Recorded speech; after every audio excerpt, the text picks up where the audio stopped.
following presentation of the Miami Marlins.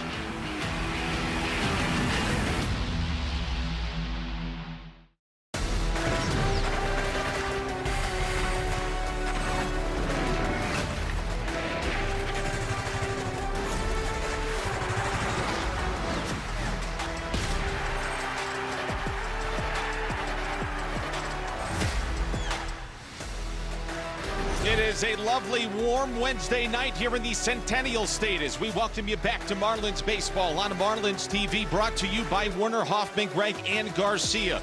Over the last 26 games, the Marlins have picked up 9.5 games in the standings on the Braves in the National League East. That's the National League East, but as we take a look at the National League wild card standings, the Marlins are sitting right there, tied for that third and final spot with the St. Louis Cardinals.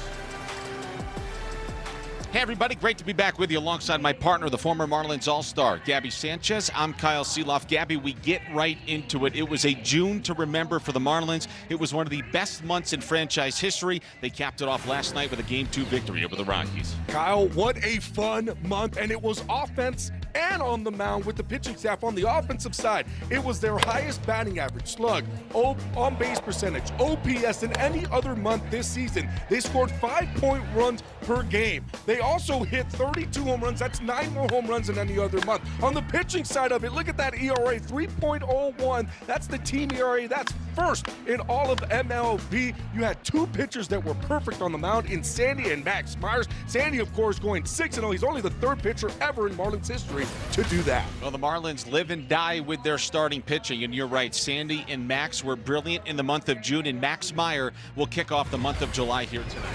Oh boy, it's been really fun to watch Max Meyer on the mound and the way that he's performing. And what is he going for? Yeah, he's going for that perfect 10-0 record here tonight. The way that the boys are playing, you like to see that, especially with him on the mound. For me, it's the 2 pitches. It's the slider, it's the sweeper. 90 of the strikeouts have come off of those 2 pitches. That's 86% of his strikeouts on those 2. That's where you see that 11+ on that breaking ball run. That is why he's one of the best in baseball. Those 2 pitches, they're going to work here tonight. A chance to do something no other Marlin has ever done in franchise history tonight, win their first 10 consecutive decisions. His battery mate here in Game 3 at Coors Field tonight is Brian Navarretto. Craig Minervini is downstairs. He will chat with the catcher when we return.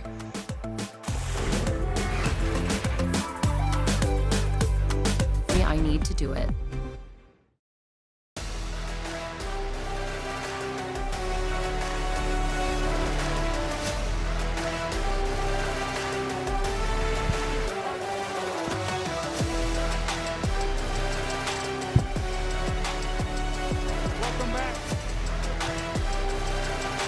Welcome back to Denver, Colorado. The Marlins and the Rockies getting going here in Game 3 of this 4-game series. And when Liam Hicks came off the IL yesterday, the Marlins had to make a tough decision. They decided to send down infielder Graham Pauley and keep 31-year-old catcher Brian Navarretto. He was drafted in 2013. He is the 3rd catcher on the club, and tonight he'll play in just his 14th Major League game. I've been dreaming for this since I was a little kid and all my minor league career. So, I mean, having this opportunity right here, I'm just grateful to have it and just enjoy it the most that I can. He's just a great guy, I think, too. And I think his teammates trust him. I trust him. He does a whole lot behind the scenes. He came to me and he was like, we want you here, your energy and everything. So I feel like I'm in debt with this team just because my energy, what I can do for this team, even if I'm not playing. And Navi knows, like, he's going to get, occasional starts versus left, but also, if there's a time when it allows me to get Joe Mack off his feet for a period of innings in a game, that I think like there's some, value for that as well. Tomorrow is no promise, so I mean, I'm just living day by day, and anything that happens. And like I say, always grateful for this opportunity. And like you say, being 31 years old right now in here, I'm still feeling like a kid. So it's amazing feeling right now. You can see that smile, that energy, what he brings, whether he's in the lineup or not. He'll bat 8th tonight, and he'll get a chance to catch some potential history. Max Meyer will be on the mound, 9-0. No Marlin has ever gone 10-0 to start a season. Can the Marlins start off July and stay as hot this month as they were when they won 20 in June? We'll find out next. Max Meyer and the Fish go against the Rockies on Marlins TV.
Well, what a way to start the show tonight. The 4th of July has come early here in Denver for the Marlins, who are ready for Game 3 of this 4-game tilt against the homestanding Colorado Rockies.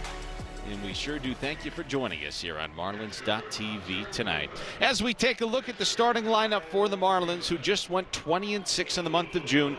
The starting lineup tonight presented by Clayton McCullough, brought to you as always by Werner Hoffman, Greg, and Garcia.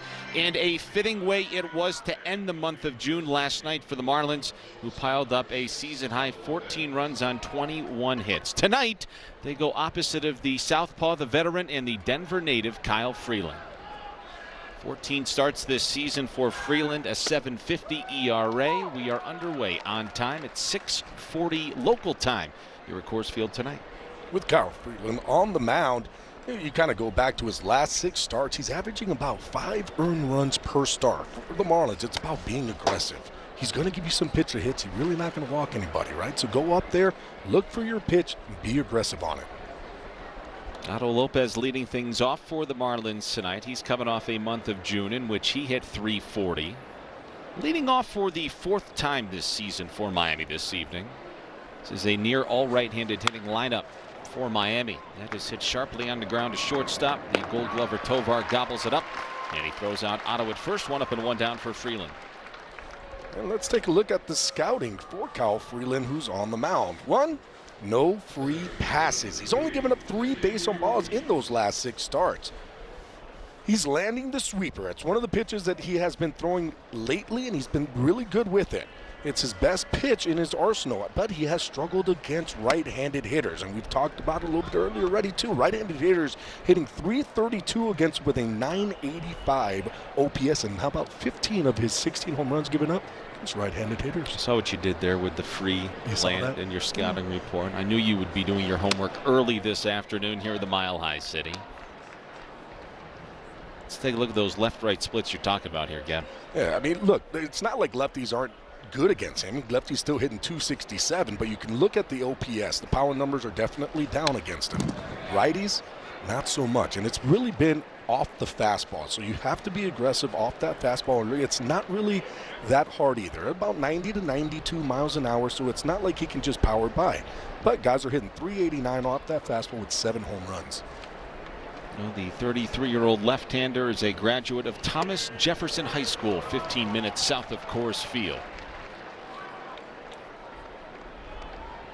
Esteury Ruiz batting second for the Marlins here in Game 3. He is batting second for the first time this season. He is coming off a very solid month of June as well, but who isn't, right, for the Marlins? He just hit .342 in June. Ruiz 0 for 3 in the series with a strikeout. Facing Freeland for the 3rd time in his career, and he strikes out on a breaking ball. First strikeout of the ball game for Freeland. 2 up and 2 down for the veteran lefty here tonight.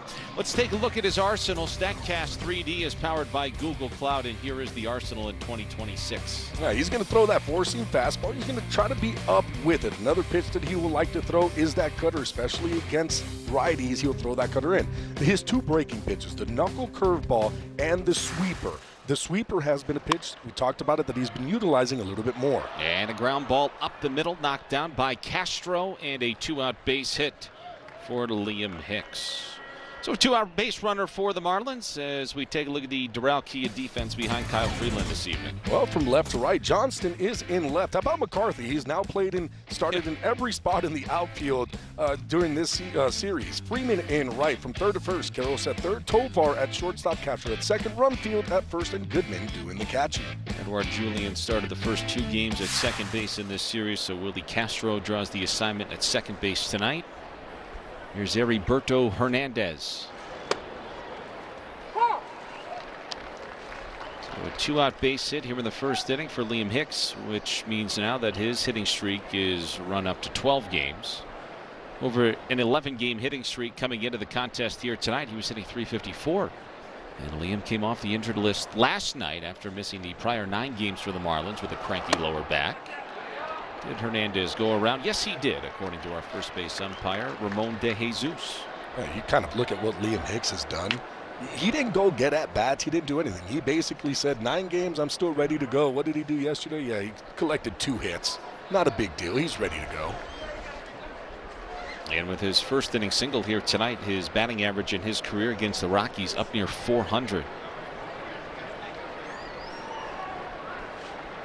Marlins certainly not immune to big 2-out hits of late and in this season in particular, as Heriberto lays off a fastball that misses upstairs.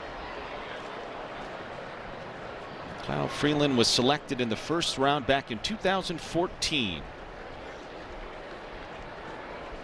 Holds the Rockies franchise record with 245 career starts, 113 of which are of quality. Bouncer to short. They'll go the short way to second, and the side is retired. No score after a half inning of play. Marlins Baseball on Marlins TV is presented by Werner, Hoffman, Gregg, and Garcia, the official law firm of the Miami Marlins. By FPL. And by UHealth, pushing medicine forward. 88 degrees here in downtown Denver, Colorado tonight. Game 3 of this 4-game series between the Marlins and the Rockies. Let's take a look at the starting lineup presented by Warren Schaefer. Rockies are 33-53. McCarthy, Moniak, Goodman, Rumfield, Castro, Freeman, Johnson, Karros, and Tovar. Marlins in game 1, 10-7 winners, 14-3 winners in game 2. And Max Meyer tonight looking to do something that no other Marlin has ever done in franchise history, and that would be to win 10 consecutive decisions out of the gates. He's been absolutely fantastic this season. I mean, everybody was talking about Sandy in the kind of month that he had in June. Max Meyer was right there with him. Yeah, Sandy did go 6-0, but Max was also perfect. He was 4-0 in the month of June. Guys only hit .218 against him. Yeah.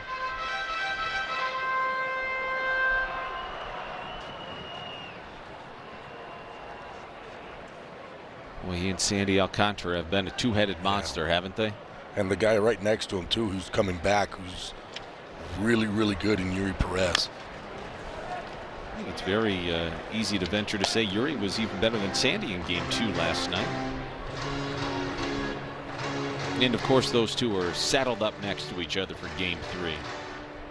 I mean, Kyle, I know it's still early, but we do talk about kind of playoff stuff. And imagine you get those 3 guys in the playoffs that you're going to have to face, Sandy, Yuri, and Max Meyer. And Max begins his night with a strikeout of McCarthy.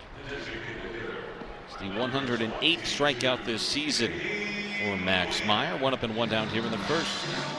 And what did he do? He utilized the sweeper to get it. I mean, it's the bread and butter pitch.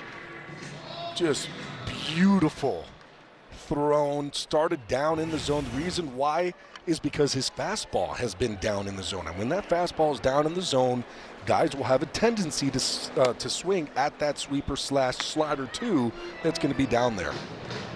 So with 1 out, no score here in the bottom of the first. Here's a struggling Mickey Moniak, who has gone deep in this series, but it's his lone hit so far in this series, 1 for 9. But he flies this to center. He hit it pretty good. Esteury Ruiz is going back onto the warning track. He's at the wall. That is gone. It's the second home run of the series for Moniak. Just his second hit. And Myers serves up a long ball to make it 1-0 Colorado. That was a fastball, just stayed up in the zone. He didn't get it where he wanted it to. Moniak, he put a good swing on it, really. That's all you can say. You see, it's supposed to be down in the zone, away. It's just elevated up enough. And because it was a hittable fastball, Moniak just stayed on it, driving it straight away center field. I think he likes first inning homers. Yeah, he does. He took Yuri deep in game 2 last night in the first. You know what was remarkable about that ball game last night is that the Rockies got a run on a hit in the first. They got 1 hit in the second, and then they didn't get another hit until the 8th inning. But that'll happen here at Coors Field. And, you know, Yuri's sitting there thinking, well, I guess it wasn't just me. Right? Well, Yuri pretty good last night. I thought, Gabby. The only run that he allowed last night was the Moniak homer in the first. He allowed 2 hits 4 walks, 8 strikeouts, 5 1/3. Again, considering where he was pitching, I thought all things considered pretty good. And it kind of like it was later on in the game when he started to walk, maybe get a little bit fatigued. But still, 8 strikeouts. He was out there. He seemed very dominant on the mound. It was fun to watch. This is a big league pop-up here off the bat of Hunter Goodman. That one needed clearance to come down, and Otto Lopez puts the squeeze on out number 2. Well, let's take a look at the defense behind Max Meyer, presented by Doral Kia. From left to right, Hernandez in left, Ruiz in center. Stowers is in right. From third to first, Jimenez at third, Lopez at short, Sanoja at second, Hicks at first, and Navarreto doing the catching. How about Sanoja just kind of moving over, goes to third, He can plays play short, everywhere. goes to second. Here's the reason he was a utility Gold Gold Glover last year. He's making his second start of the season at second base tonight. There's Javi. Oh, by the way, he's raking at the plate as well. Sanoja is 11 for his last 20 at the plate. So Clayton McCullough with an opportunity to spell the usual suspect at second and Xavier Edwards tonight. Perfect opportunity to get Javi in there the way he's hitting the ball at the plate right now. It's funny, too, because you talked about Griffin Conine and having to kind of rip him out of here and put him on the plane. So Noah's in the same exact boat. He's not wanting to leave either. Let's get a look at Clayton McCullough, who is so darn proud of this ball club right now, as TJ Rumfield bounces one to Liam Hicks at first. And a solo shot by Mickey Moniak has made it 1-0 Rockies. Marlins TV is proudly presented by Werner Hoffman, Greg, and Garcia. It's a beautiful shot of the Red Rocks amphitheater, about 25 minutes outside of downtown Denver. That's where I was hiking yesterday, Gabby. Oh, you invited me. I told you no thank you. It was a very quick no from Mr. Sanchez. 1-0 Rockies on the strength of a Mickey Moniak first inning homer. And here is Javier Sanoja, who we were just mentioning in the last half inning is on a total tear at the plate right now. Over his last 6 games, he's hitting .550. Yes, .550. Javi is 11 for his last 20 at the dish. 6 for 10 in this series with a cycle, a triple, a double, a homer, 6 RBIs. Now, it didn't all come in one game, but he was very disappointed yesterday when he hit that 3-run homer in the third. He was just thinking to himself, like, just one more. If it was like 16 hours ago, I would have had the third franchise cycle. Freeland delivers a 2-1. That misses downstairs. Yeah, but you talked about how hot he is. Back-to-back 3-hit games. He has 3-hit games in 3 of his last 4 starts. I mean, he's just been absolutely raking. And there's ball 4.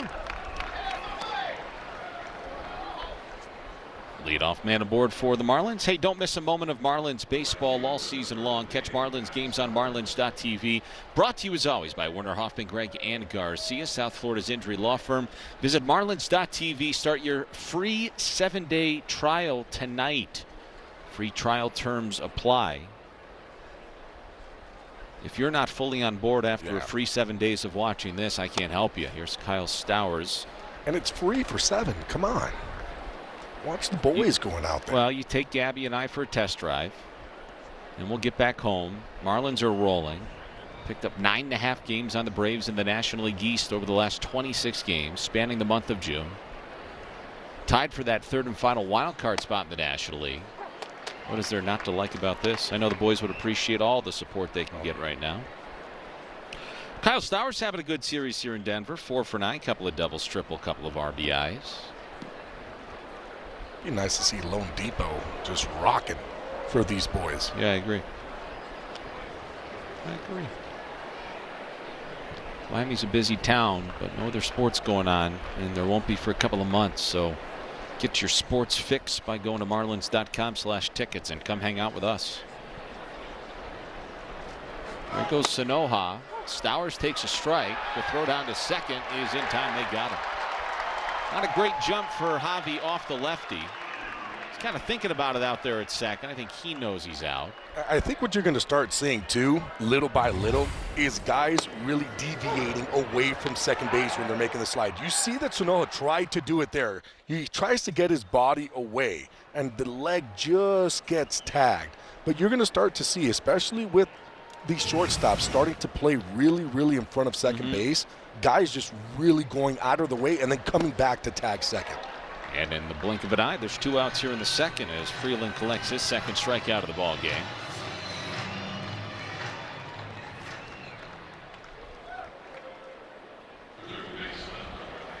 Well, 2 quick outs after the leadoff walk. Sanoha erased on the caught stealing. That goes 2-6 for Hunter Goodman, the catcher, his 10th man caught stealing of the year. Here is Leo Jimenez. Speaking of guys having a good series, he's 4 for 6 with a couple of doubles and 3 RBIs. He came into this series with 1 RBI this season. He's got 3, a couple of extra base hits. Yep. He had himself a nice game yesterday, reaching base 4 times. He had 3 hits, had a walk. Fooled by that changeup, 1-1. Interesting for Freeland, Gabby. He signed a 5-year extension some years back that runs through this season. There's a player option, excuse me, for 2027. If he reaches 170 innings pitched this year, he is at 72 innings coming into this one. So in all likelihood, he's not going to reach that threshold. But there's obviously a question to be had. He has not had a good season, but with the Rockies, is there somebody out there, a contender that needs somebody at the deadline? This is all he has known for all these years, his professional career. I don't know the answer to that. And speaking with some Rockies personnel, I'm not sure they know what happens here at the deadline either. The hometown boy in his 10th season. Big dude, 6'4", 202. He's had some really good years, but obviously going through it this year. You commend the young man for continuing to take the ball every 5th day amidst what have been some mighty hefty struggles. And still going deep into games, even with giving up runs, not really destroying a bullpen. And that's where I feel like you're talking about, with other teams wanting him, a guy that could fill up a whole bunch of innings. This is in the air, foul territory. Coming on strong, Freeman into a slide, can't make the grab. Another chance here for Jimenez. With Freeland, I think you bring up an interesting point in that he understands the assignment as a veteran on a young team that is 20 games under 500.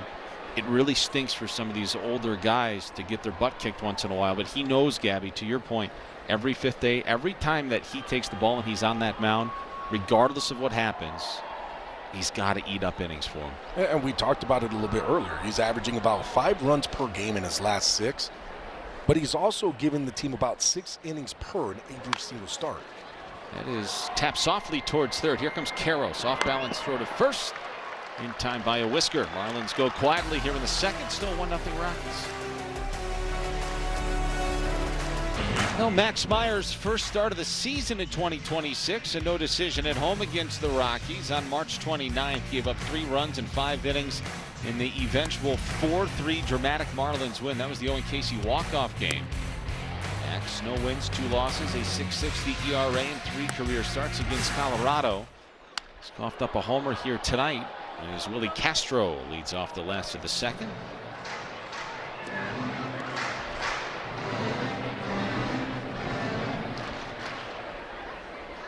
Some Rockies in this starting lineup going pretty good. Castro, one of them, over his last 19 games, hitting .312.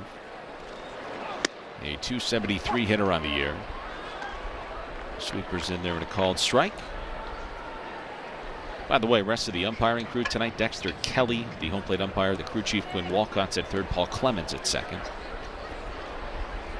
Just in case you have any questions, comments, or concerns that we cannot answer, you can direct those to our fabulous umpiring crew. Swing and a miss. Did he hang on to it? He did. And Max Meyer has his second strikeout of the ball game and his second, Gabby, on that terrific sweeper he possesses. It just seems like whenever he wants to get that swing and miss, it's the sweeper that he's going to. That was a really nice job, too, by Navarrete to hang on to that one. It did get tipped, and he was able to hold on tight. But it's one of these interesting things, too, because he didn't really have that sweeper, 2 years ago or 3 years ago. It's a pitch that he developed last year, and he threw it at a decent rate last year. It's not like he was going too crazy. He threw it about 12% of the time. This year, he's throwing it 30% of the time, and it's the pitch that he really wants to go to and utilize to be able to get a lot of swings and misses. And we talked about the slider, too. The slider and the sweeper coming into today. He has thrown him 855 times combined. making up basically 55% of the pitches that he throws. He's got 90 strikeouts coming into today. Now that's 2 more. So 92 of those strikeouts have coming off of it. Guys were only hitting 200 off of those pitches. Only gave up 2 home runs so far this season. So 92 of his 109 strikeouts have come on the breaking ball. On the slider or the sweeper. Those 2 pitches combined. So it's about 85% of his strikeouts are coming off of those 2 pitches. So what are we going to here, to? Well, I already told you, sweeper. But that's the thing, too, is that he knows it's coming. He has a good fastball, and you know that the sweeper and the slider are coming, and you just can't lay off of them. He laid off that one. That was a ball out of the hand there, and the count is full on Tyler Freeman. And his slider is more of what they call a bullet slider. So instead of it being side to side, it's got more downward. So it's more vertical down that he's getting, which is why he gets a lot of those swings and misses. Go back to it right here. Yeah, you go. I mean, you can if he wants to. It was a slider that had a lot of the plate, and that is blooped over the head of Javi Sanoja. A 1-out base hit for Freeman. Before Troy Johnston can bat, we'll get you a quick word from our friends at FPL. At FPL, our teams are working every day because reliability isn't an option, it's a commitment.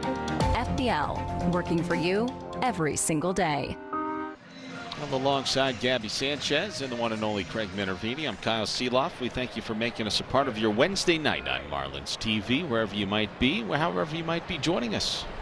Maybe you're joining us on that free 7-day trial as Troy Johnston yanks a first pitch slider foul. 0-1 on Troy. He did not play in game 2. We saw him in game 1. He was 0 for 2 with a pair of walks. Among qualified Rockies, that .312 batting average is leading the charge here in Denver this year. First full taste of the big leagues for Troy. Grinded it out for years with the Marlins. He will forever be thankful to the Marlins for finally giving him that opportunity last year, and finds a new home here in Denver. No hard feelings, and he's having a nice year, which is nice to see.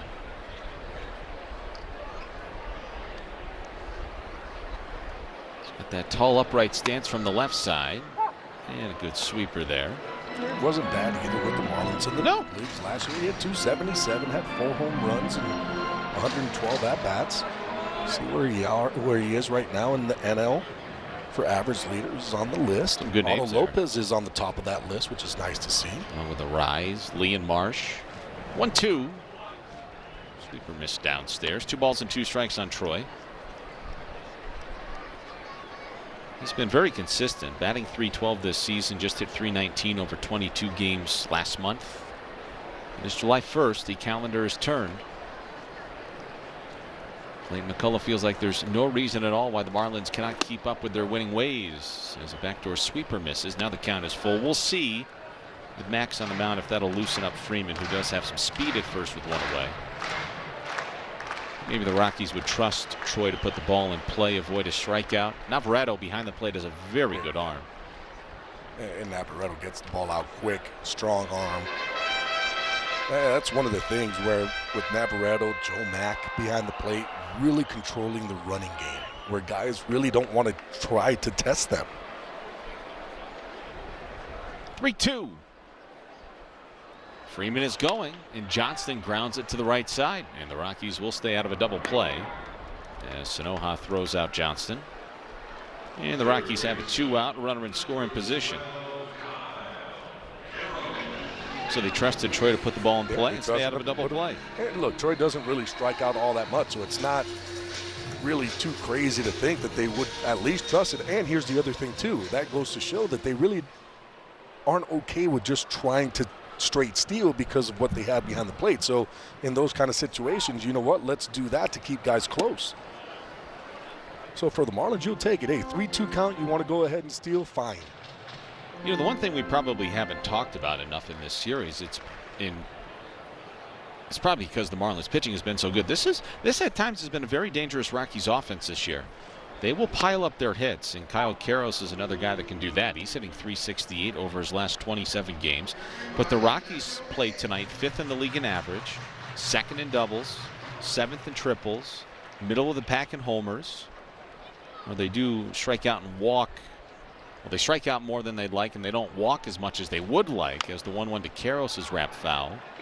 But they also run. This is a very good Rockies team, led by Warren Schaefer, but at least for the first 2 games of this series, the Marlins pitching that's been wonderful has kept them at bay. And we talked about it too, especially to start this series. Almost every single guy, it seemed like when we were doing our homework, was hitting 360 and 350 in the month of June. You're like, wow. I mean, everybody is just crushing the baseball. 1-2, missed inside. They weren't losing because they weren't scoring runs. It was the pitching staff that's really been hurting them. Warren Schaefer took over midway through last year, a little bit before midway. But Rockies, for all intents and purposes, are trending in the right direction. They're playing better this year than they were last year. 2-2, got him with a sweeper. 3rd strikeout for Max. The 3rd on the sweeper, and the Rockies leave a man in scoring position. It's the benefit of having 3 catchers now. Brian Navarrete was going to get a start in the series, and against the lefty, it made sense to do that tonight instead of tomorrow. Hicks could get the start tomorrow, which would give Joe Mack a day off, although you may see Mack later. But it's not just what Brian brings to the plate, guys. It's that energy. He's a great team guy, and he's always smiling. We asked him where that came from. Was a big key. His mom worked in a hospital back home in Puerto Rico and said, you never know whose day you can change with a smile. You never know who's watching. Never know. Thank you, Craig. So 8-9-1 due up for the Marlins here in the 3rd. Navarrete was just trying to make some young boy or girl happy in those left field bleachers with that swing there. Oh, boy. He was trying to deliver a freebie out there. Ooh. It looked like the Sanoha act game 1 here. Navi looking for his first hit of the year. He's making his 3rd start. We will see how long the Marlins elect to carry 3 catchers for.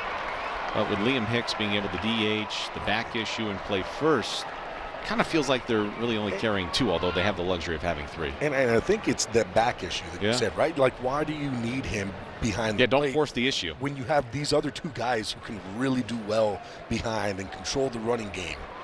Pitchers love throwing to him. Navarrete strikes out on a changeup. 3rd strikeout of the night for Freeland. Well, Casey coming to the plate, batting 9th. He's not used to hitting here, and it's time now to take a look at tonight's Toyota trend. We're looking at the Marlins' longest home runs this season. You see Casey leading the charge with that 453-foot homer last night, upstaging Joe Mack. About 10 minutes after Joe Mack took the crown for the longest homer this year, Owen Casey said, well, pardon me. Please move over, because wait till you see how far I hit this one. And it was a bomb. Both of them were. And Casey's been good lately, Gabby, hitting .394 in his last 12 games, with a hit in 10 of those games. He's hitting 9th for the first time this season. And let's rewind about 24 hours ago. Look at this majestic blast. Jeez. I mean, that's a fastball down and in. Immediate home run trot. That's a long way. Yes, it is. That's a big man, too. It's kind of a very dangerous number 9 hitter. Oh, geez. It was a very dangerous fastball that ran up and in on Casey. Well, Clayton McCullough has sat as many lefties as he possibly can here tonight, but it is a vote of confidence in Casey to go out there and get a shot against a lefty. We're going to DH you. You're going to bat 9th, but here's your shot to face the lefty. It's smart, too, right? With Freeland on the mound, you're thinking, okay, we'll bat him 9th. Maybe he only faces Freeland once.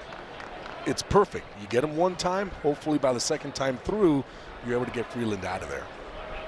And if you were going to face another lefty, Bernardino's the only available lefty in the bullpen for Colorado. They don't have a handful of lefties to use.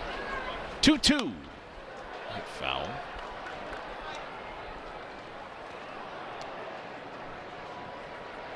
Well, for Clayton McCullough, too.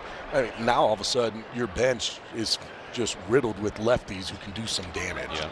Right? So you kind of think, the way that, Conine has been swinging the bat, maybe he could have gotten the start, but I feel like they put him in a spot to where if all of a sudden something happens, guys in scoring position, just like you did in game 1 where you hit the 3-run homer, now you're able to utilize him in certain spots. It's 4 strikeouts now for Freeland. It's his 3rd on that knuckle curve. By the way, Owen Casey, his first hit as a Miami Marlin was an RBI double against Kyle Freeland on March 27th, opening day. It was his first ever plate appearance and at bat as a Marlin. But Freeland has now punched out 3 of the last 4 Marlins he's faced, and here's Otto Lopez. And before we continue with tonight's broadcast, Gabby, let us wish Otto and Owen and Liam a very happy Canada Day. It's kind of their version of July 4th. And Carson Vitale, the bench coach.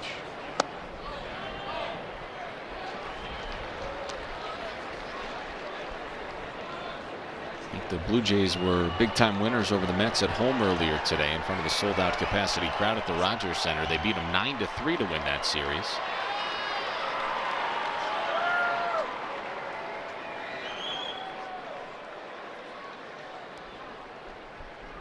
Nothing in 2, the count on Otto. Who swings and lifts that in the air to right. Freeman backed up a couple of steps. He's got it measured. And the Marlins go quietly here in the 3rd. Still 1-0 Rockies. Bottom of the 3rd inning scoreboard brought to you by Werner Hoffman, Greg, and Garcia. The Rockies have a 1-0 lead over the Marlins. As we take a look at some Major League Baseball news and notes, Junior Caminero became the youngest player in the modern era to homer in 6 consecutive games. 22 years, 361 days old. How about today for the Padres, or against the Padres for Dansby Swanson? 3 homers, 8 RBIs. The Cubs' last-second field goal was good, and they take down San Diego 23-3. That's a drubbing. And Ezequiel Tovar, first pitch swinging here in the last of the 3rd. Brian Navarreto's got room behind the plate on the track. 1 pitch, 1 out for Meyer, 1 up and 1 down, and now a message from Doral Kia. Take advantage of a pricito now on all of your favorite new Kia models. Like a new Kia K5, Sportage, Sorento, Soul, and more. So only 1 little blemish here for Max Meyer, first time through the batting order. It was the homer by Moniak, who's on deck, but nobody on and 1 out, 1-0 Colorado. Not many 1-0 games have stood the test of time here at Coors Field. Here is Jake McCarthy, who was the first strikeout victim of Max's season. Elsewhere in baseball tonight, Gabby, we had an ace-off in Philadelphia. Paul Skeens faced Zach Wheeler. Pirates had lost each of Skeens' last 8 starts. Yeah, but this was his fault, this one. The Phillies have an 8-6 lead in the top of the 7th. Not sure how much of an ace-off that was. It's McCarthy slaps one foul. I mean, Skeens got hit around today. Skeens ended up going 4 innings, gave up 7 earned runs on 6 hits. Wheeler gave up 9 hits, 4 earned runs. Did strike out 10, though. You just saw that Atlanta-St. Louis score as McCarthy lays off an 0-2 sweeper. The Braves have just scored another run in the bottom of the 8th inning, so now Atlanta has a 3-1 lead. Marlins fans probably pondering, well, who do we want to root for in that game? If Atlanta beats St. Louis and Miami beats Colorado, the Marlins will have the solo outright lead for 3rd place in the National League wildcard race. As McCarthy grounds one softly to the left of the bag. And there's 2 away. McCarthy hustling down the line. Well, let's take a look at this, Gabby. On May 31st, after being swept by the Mets, the Marlins were last in the National League East. They had the 3rd most losses in the National League. They were 14 games back of the Braves and 7 games out of a wild card spot. And here we are. Thank goodness, on July 1st, after going 20-6 in June, the Marlins gained 9.5 games in the National League East. They're 4.5 games back of Atlanta. They've got the 6th most wins in the National League. They're 3rd in the National League East. And there you see at the bottom of your screen, left-hand side, they're tied with St. Louis for that 3rd and final wild card spot in the National League. So again, if the Braves win tonight and the Marlins win, Marlins will have 3rd place locked up in the wild card race. God, can we just say it's June 31st and just keep it rolling? Yeah, I don't think the Marlins are going to be bothered all that much by the calendar flipping. That was a sword, Gabby. Moniak swings and misses. Yeah, Max Meyer, you see a lot of swords out of him. Especially with those breaking balls. Sweeper's going to create a bunch of guys thinking, oh, I can hit it, and then as they're coming through say, no, I can't. And there's a particular reason we bring that up as Moniak swings and misses. We were talking about this the other night, and we told you what that sword is, and Gabby had just alluded to it. Nobody has more in baseball this season than Max Meyer. And that's first by a healthy margin over Yes, Reed it is. Detmers. 2-2. Just got a piece of it. In case you're curious and you actually are looking for a definition of a sword, and there's the little MLB logo, this is the real definition. A bat tracking metric that quantifies when a pitcher forces the batter to take a non-competitive, ugly-looking swing. I love the bottom, ugly-looking swing. That was a pretty-looking swing, and that is ripped past Stowers and right. It's bouncing on the warning track. Moniak pulls into second with a double. And he's 2 for 2 tonight. And all 3 hits for Moniak in this series have gone for extra bases. 2 homers and a double. It looks like Moniak doesn't have any trouble at all with the sweeper. He got a home run on the fastball. This sweeper left over the heart of the plate. Moniak goes down and gets it, drives it. I love that Cal Stowers, he was trying to catch this ball because he knew once the ball gets overhead, it's still going to be a double. So why don't you go ahead, try to make a great play. Ball just gets over his head, gets back to it, gets it in. So a 2-out runner in scoring position. Here's a very dangerous Hunter Goodman, and he hits that right behind the bag at second. Long off-balance throw by Javier Sonoja in time, and the side is retired. Nice play, Javi. Rockies lead 1-0. Top of the 4th inning. Freeland looks good. Scoreboard brought to you by FPL. Time now for tonight's Youth Player of the Ball game, and young Michael, who plays for Team Hollywood Heat in the Florida Premier Baseball League. Michael's an outdoorsman. He loves fishing and hunting and working on his Model A car with his grandfather. His favorite Marlin, Griffin Kona. I love the catcher's gear on Michael. Steri Ruiz is leading off the 4th. He is first pitch swinging, pops one foul, 0-1 on Ruiz, who again is batting second for the first time this season. Ruiz, Hicks, and Hernandez for the Marlins here in the 4th. 4 strikeouts, first time through the batting order this season, is a high this year for Kyle Freeland. Steri takes high, maybe a touch inside, ball 1. See if the Marlins can get something going here against Kyle Freeland. He's been throwing the ball well. He's moving the ball around. It's keeping the Marlins unbalanced right now, especially with the secondary pitches. He's got that knuckle curve. Knuckle curve's always been one of his better pitches. He's throwing it harder this year than he did in past years. It's something that I feel like he's going to probably start working on because it's getting hit a little bit more because he's throwing it harder. It's not having that same depth that it's used to having. I think it's fair to say he's bouncing back, because his last time out he allowed a season-high 11 hits. And Ruiz takes a called strike 3. It is 5 strikeouts for Freeland, who has punched out 4 of the last 6 Marlins that he's faced. A change that might have been a little off the play. We will wrap up this 4-game series tomorrow afternoon. Our coverage will begin at 3 o'clock. Marlins are still TBA. That would be the rotation spot previously occupied by Ryan Gusto. No reason to believe that it wouldn't be him, but that has not been officially passed along. So when it is, we will provide that information for you.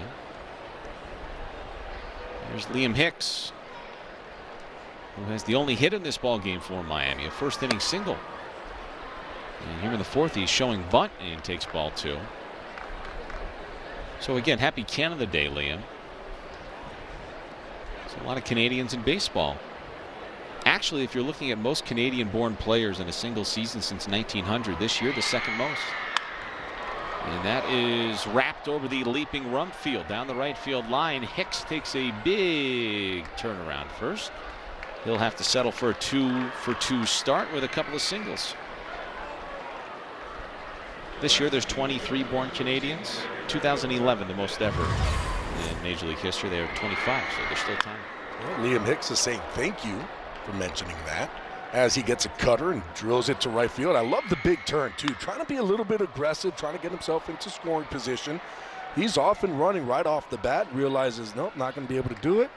Get yourself back to first base. But for instance, that was a little thing that paid dividends for the Marlins last night. Remember the Sonoja single to center, and he took the extra bag because Carrig had the little bobble, because again, they are always hustling. There's Heriberto Hernandez. So the Marlins have 2 hits tonight. They can thank Liam Hicks for both of those. Heriberto reached on a fielder's choice in the first. Hernandez now 8 for his last 47 at the plate. Still, all in all, he's been very good since his return from Jacksonville. That is a fair ball down the left field line. It stayed fair inside the bag at third. Caro Stove couldn't did it. And digging it out of the corner is Johnston. Stopping at third is Hicks.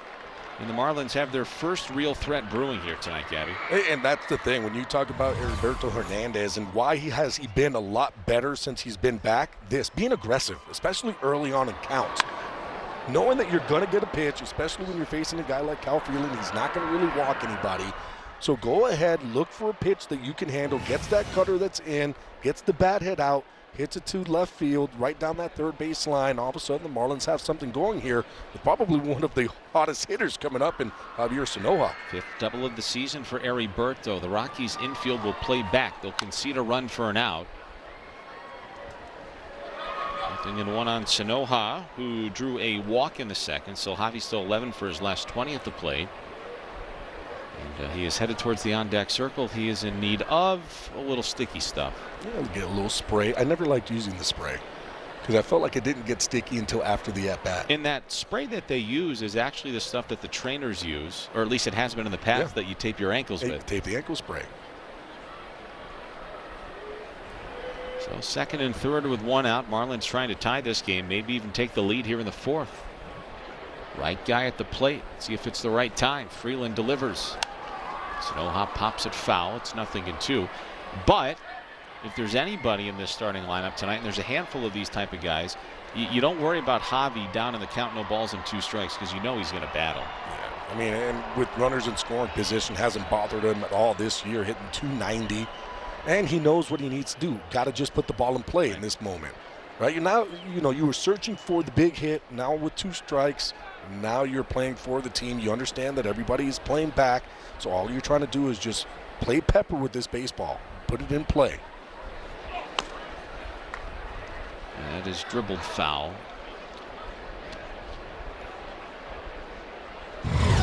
Sanoja is a very good bad ball hitter. Look at, he has 23 hits on pitches outside of the strike zone this season, 7 of which have gone for extra bases. Look where some of these pitches are, too. I mean, some of these pitches are way off the plate. Another 0-2. In the dirt, blocked by Goodman, who may very well be the all-star representative for the Rockies this year. One of those was the triple that he hit actually in game 1 here, yes, in the top of the 7th inning with bases loaded. That block looks like you in your rookie days in Batavia, New York, Gabby, when you were drafted as a catcher. Those were all strikes too. Right. Right. They didn't have a strike zone like this. A young, spry Gabby Sanchez. I don't know him. Fastball misses. So from 0-2 to 2-2. That was pitch number 5 to Sanoja from Freeland. Again, the infield is back. Rockies will concede a run for an out. And Hicks can get a very big lead off third, because look where Karros is playing. He is not within the zip code of that bag. And he's going on contact. Ball 3. There we go. Stowers on deck, who struck out in the second. Sanoja, by the way, 4 for 7 against Freeland in his career. Better be careful if he gives him a pitch to hit right here. Swinging a line drive. That's into right center field, and the base hit, and that puppy's going to roll all the way to the wall. Hicks and Hernandez can score. Sanoja is flying around second. Here comes the throw to third. Not in time. A 2-run go-ahead triple for Javi, who's just going to start to dance the night away here in Denver. God, there's a reason why he is a fan favorite. 1, the smile. 2, he just has been doing this. I mean, coming up clutch, gets a sinker out over the plate, stays with it, stays on it, hits it well, almost 100 miles an hour. And then look at him just scoot around the bases. And how about this slide? Oh man, it's pretty. And here's Kyle Stowers, and now the Rockies will have to pull the infield in. I mean, that's a cool slide. I think the slide was cool. Look at the dance moves. I mean, he's in the. I like out of his periphery, he makes sure that everybody in that dugout is watching. Okay, here. Because wait till you see me cut a rug here. Oh, that's great. Big hit. What a fun player. And the Marlins' Venezuelan second baseman has given Miami the fourth inning lead here tonight.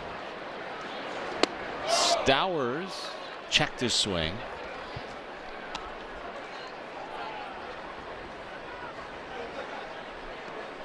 Boy, that ball that Javi hit too had some serious steam. It got to the wall out there in right center in a hurry. Let's see if Stowers can plate the third run of the game. That sinker was in on his fist. That goes foul. 2-2. So at least the first two games of this series, and for Max Meyer tonight, the magic number is 10. You might be thinking, what are you talking about? Tonight, the Marlins will try to do something they've never done in franchise history before. Score 10+ runs in 3 games. Got him. Second time in the ball game that Stowers has struck out. This time on the cutter. First time it was on the knuckle curve. Well, make sure you celebrate 250 years of America with the Marlins on Saturday, July 11th at 4:10 for the USA 250 celebration presented by Budweiser. Catch the Marlins and the Guardians and take home an exclusive USA 250 jersey ticket package. Get your tickets at marlins.com/USA. Marlins will be in Sacramento for the upcoming 4th of July as Leo Jimenez takes a cutter inside for ball 1.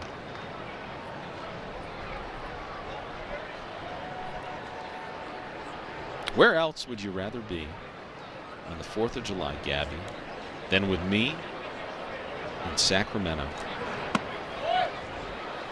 Say less. Thank you. It's a good answer. You want me to answer that one?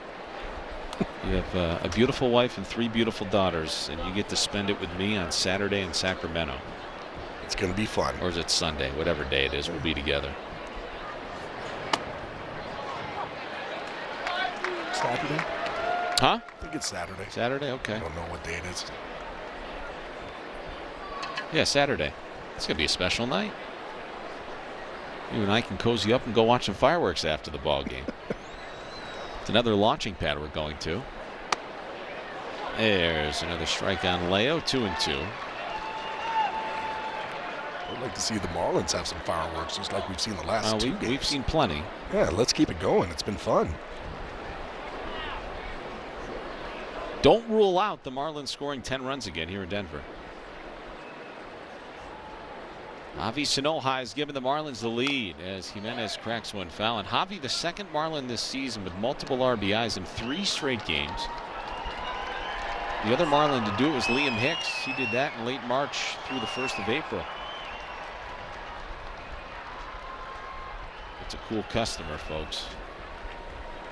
A 2-run triple. 2-1 Miami.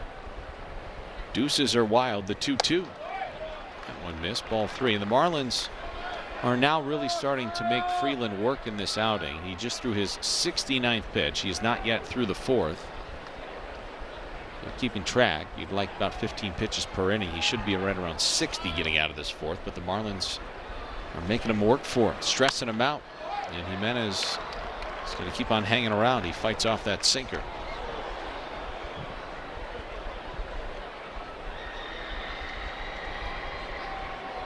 So one more here in Denver tomorrow and then off to Sacramento.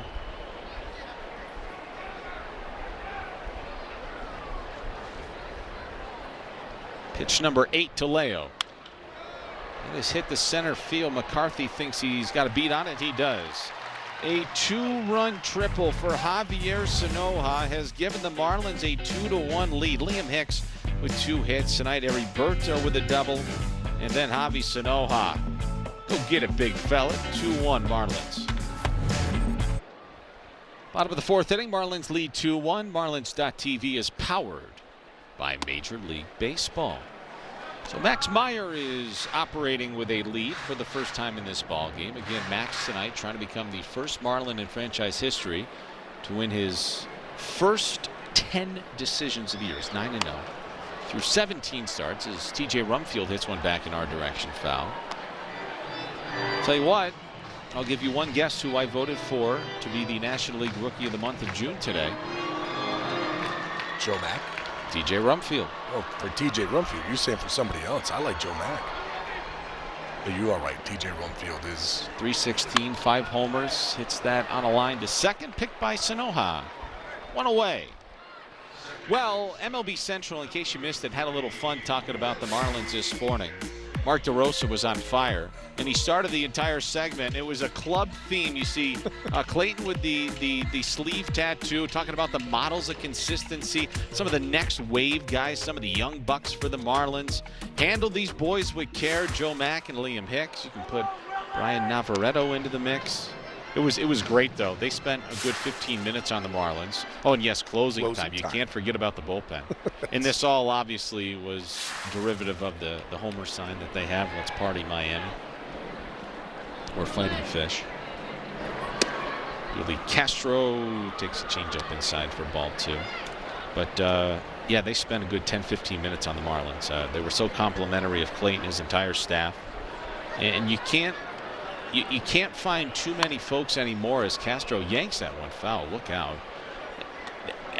The general consensus now is that the Marlins aren't even sneaking up on anybody. Like when you start a series, you better pack a lunch and bring a hard hat, because it's going to get dirty, it's going to get nasty, maybe a little physical. 2-1 swung on and missed. Yeah, and that's the thing. Whenever anybody comes in now, or wherever the Marlins are going, the other side knows what you're going to get. It's going to be tough for batters, right? Because the pitching staff has been incredible. The bullpen is ridiculously good. The Cardinals fell to the Braves tonight. So there's your updated look at the National League wildcard standings. Swing and a miss. Castro strikes out on a sweeper as we go downstairs to Craig. Yeah, guys, one of the topics we talked about today with Clayton McCullough was the old "why not us?" I mean, it's 86 games in, and Clayton didn't back off on us and said, hey, we think we're real good. In fact, we thought we were good even last month. Things weren't going our way, didn't finish well, but we've got a confident group. And talking to Otto Lopez, same thing. The confidence is growing. You start to get results with a team that already thinks they're good, and now is showing on paper that they can make the plays. Pretty impressive. And that is a very quick inning for Max Meyer, and he gets 3 outs on 9 pitches. Well, join the Marlins for Top Gun Day on Sunday, July 12th at 1:40 when they take on the Guardians. A special ticket package includes an exclusive Top Gun cap. Get your tickets now and tonight at marlins.com/topgun. Just waiting for Goose and Maverick to pop up on the screen as Brian Navarreto chops one to third. For the first in time, 1 pitch and 1 out for Freeland here in the 5th. Is that you trying to tell him to put us on camera? Oh, no. That's what I thought you were trying to go with. No. All right, Goose. Would be doing those fine folks no justice. Top of the 5th inning scoreboard brought to you by Werner, Hoffman, Greg, and Garcia. Marlins with a 2-1 lead thanks to a 2-run triple by Javi Sanoja in the 4th. Javier Sanoja, the only player in Marlins history now to record at least 8 RBIs and 2 triples in any 3-game span. How about that? That's why you have to join us on Marlins.tv. You never know what you're going to see. He may still be admiring his work or studying up on his next AB. 0-1-0, and Casey swung on and missed. He's probably looking at maybe a pitch that he just missed. But if I had to guess, it would probably be that sinker that he hit over Castro's head that scored 2. That is hit hard into right, and a base hit with 1 out for Owen Casey. Lefty on lefty, and Casey has himself a knock. Let's go back downstairs and check in with Craig again. Guys, Otto Lopez has had an amazing season, leads the National League, an average 2-point lead on Luis Ariz. One of the things that he's been unbelievable at is when he's behind in the count. In the major leagues, the average historically about 218 behind in the count. That includes a 2-2 count and an 0-1, 0-2, 1-2. Otto is hitting, look at that number, that's behind in the count. 326 with a homer according to StatCast. Only 2 other Marlins. And there's another one. This one is not behind in the count, but he'll take it. But only 2 other Marlins are over 200 behind in the count. So that's pretty amazing. This time Otto didn't want to play along. and he gets hits no matter what the count is. But that is impressive. Gabby, you can really acknowledge that when you're behind the count, it's a pitcher situation. Yeah, and I mean, Craig, here's the thing. There's certain guys that it doesn't matter what count they're in, they're still comfortable. For me, Otto Lopez, the way that he takes his at-bats, he doesn't care about falling behind. And it's because when he goes up there, he's looking to do one thing. He's going to take that fastball. He wants to take that fastball to right center field. He's going to stay on everything else that's soft. So what does that do? It opens up that whole entire field. His bat-to-ball skill, one of the best in baseball, of him being able to just get to every single pitch and put barrel to baseball. Yeah, and 178 times. We're not talking a small sample size. It's a lot. 178 times either behind on the count or 2-2. That's how StatCast looks at it when you're in a situation where you have either 2 strikes or a 1-0-2, 1-2. Another opportunity brewing for the Marlins here in the 5th, leading by a run. Stereo Ruiz hits one foul. Here's one for you, Craig and Gabby. Did you know, Gabby, that 33% of the home runs you hit in your career came when the pitcher was ahead in the count? Yeah, me and Otto Lopez were really good at it. You know, it's amazing some of the stuff that you two have in the count. I don't know if we can find out what Gabby hit when he was down in Probably the count. not great. 219. Yeah. That's what I said the major league average was. I was a league average guy. There you go. Historically.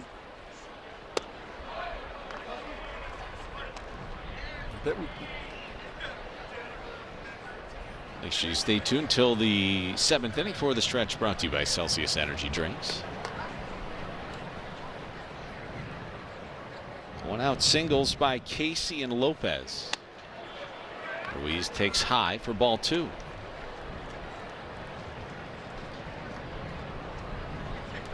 Well, Ruiz is ahead in the count here, so let's see if he can get a good pitch that he can drive into the gap.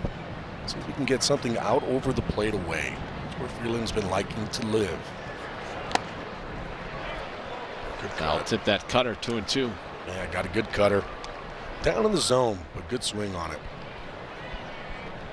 Even if Freeland gets himself through this 5th inning, he probably won't be much longer for this game. I'm sure they'd be pleased if they could get him through 6, but that pitch count already at 80. He's not really throwing too many. I haven't seen really, when I was looking at his numbers of being in the hundreds, it's usually into, 95 is really the max for him so far this season. He stays in that 81 to 87 range. With an emergency hack there by Ruiz, count will hold. So Freeland facing the Marlins for the 11th time in his career, his 9th career start, coming into the contest. 4-2 lifetime against Miami with a 3.80 ERA. Here's a look at his pitches by inning there. Marlins really stressed him out there in the 4th. Trying to do the same here in the 5th. And he strikes out Ruiz on a knuckle curve. It's his 7th strikeout for Freeland. Yeah, that's one shy of a season high. You know, his career high is 10 strikeouts. I would have thought it would be a little bit more at some point, but no. He's gotten 3 strikeouts on that knuckle curve, a couple on the changeup, 1 on the curveball, 1 on the cutter.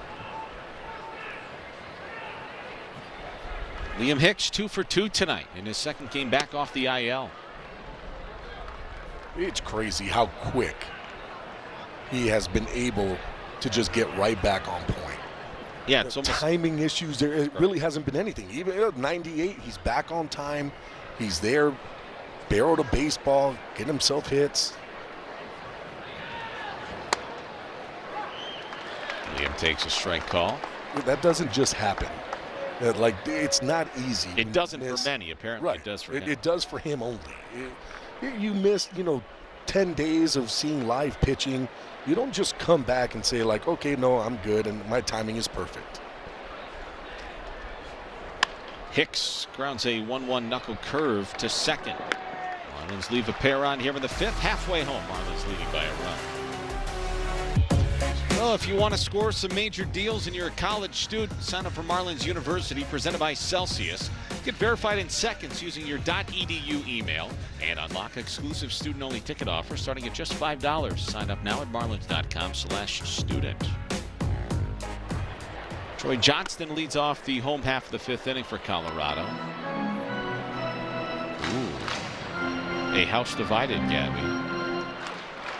He has been much happier the first 2 games. Oh my gosh, he's very happy. That beer bat came out of nowhere. A total Where did stunner. that come from? That looked like a magic trick. He's very happy. Oh yeah, he is. Just a little liquid confidence. The Marlins playing well in a beautiful night at the ballpark.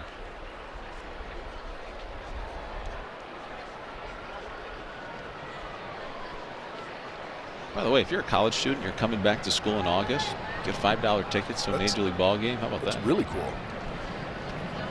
It's a really cool promotion. Johnson lays off a heater downstairs. 3 balls and 1 strike to count now. Or 2 and 1, I beg your pardon.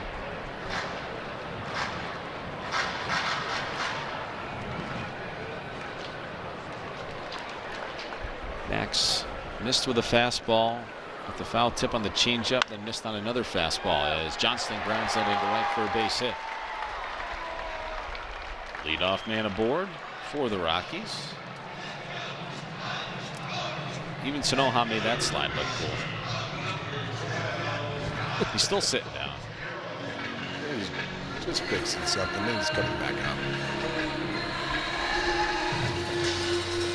See if Max Meyer can roll a double play here.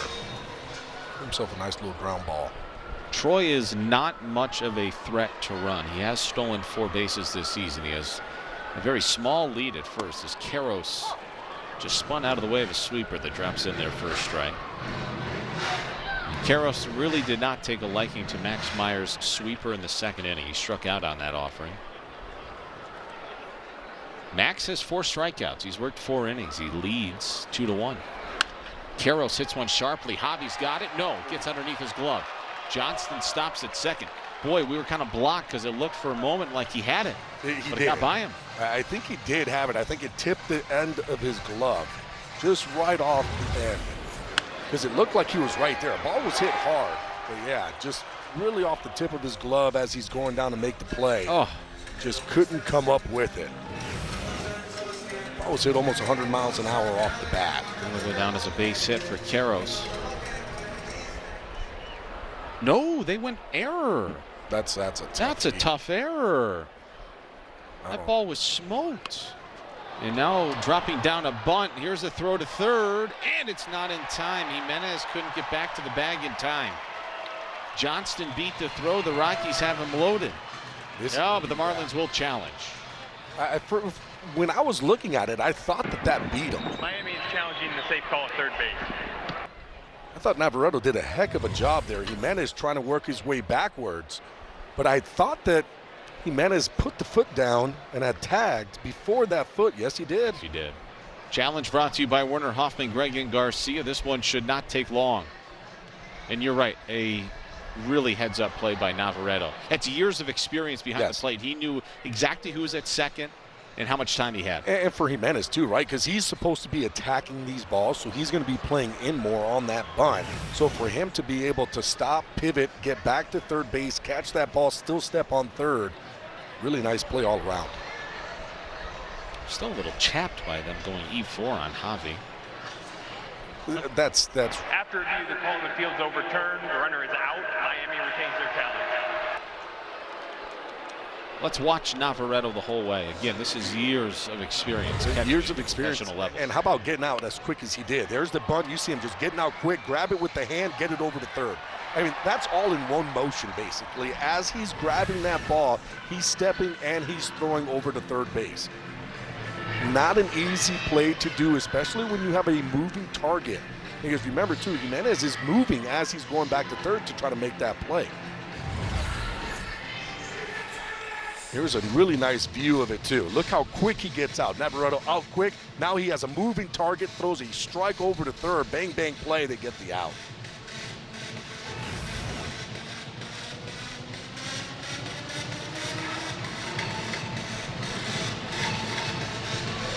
Well, Navarreto making his 3rd start behind the plate. Jimenez is 16th at 3rd. Max Meyer has a critical first out here in the 5th.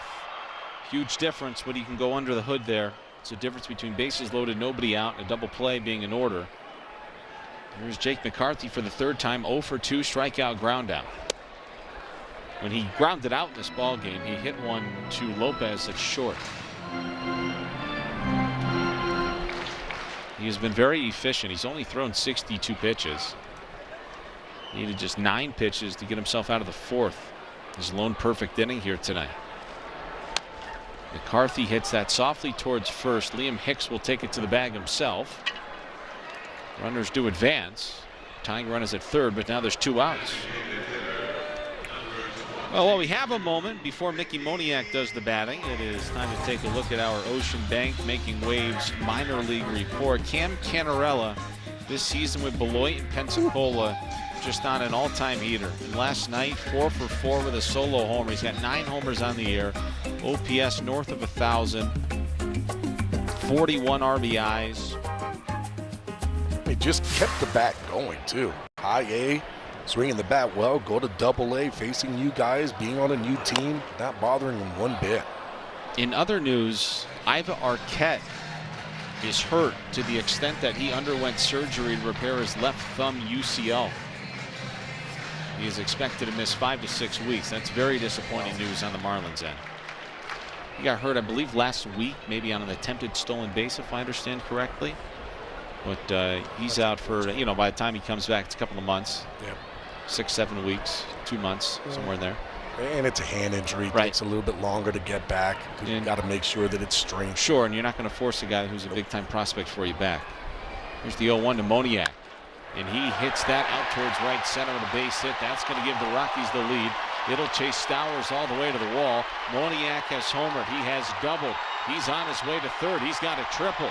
And Mickey Moniak is a single shy of the cycle here in the 5th. He's got the 3 toughest ones out of the way. It's his 3rd triple of this season. And again, it seems like he's having no problem whatsoever with the sweeper. It's the 2nd hit he's gotten off the sweeper. This one hits it well, 103 miles an hour. That ball just gets by Sanoa and just rolls all the way to the fence. Marlins did get it in quickly, but nothing they can do there. Too much of the plate? Yeah, I mean, it was down, but it was down over the heart of the plate. And now Max is going to try to put this 5th inning to bed right here with Goodman at the plate. And he flies one in the air to left field and deep. Hernandez back onto the warning track. He's at the wall and it's gone. Hunter Goodman with his 27th home run of the year. Not many of those have come here at Coors Field.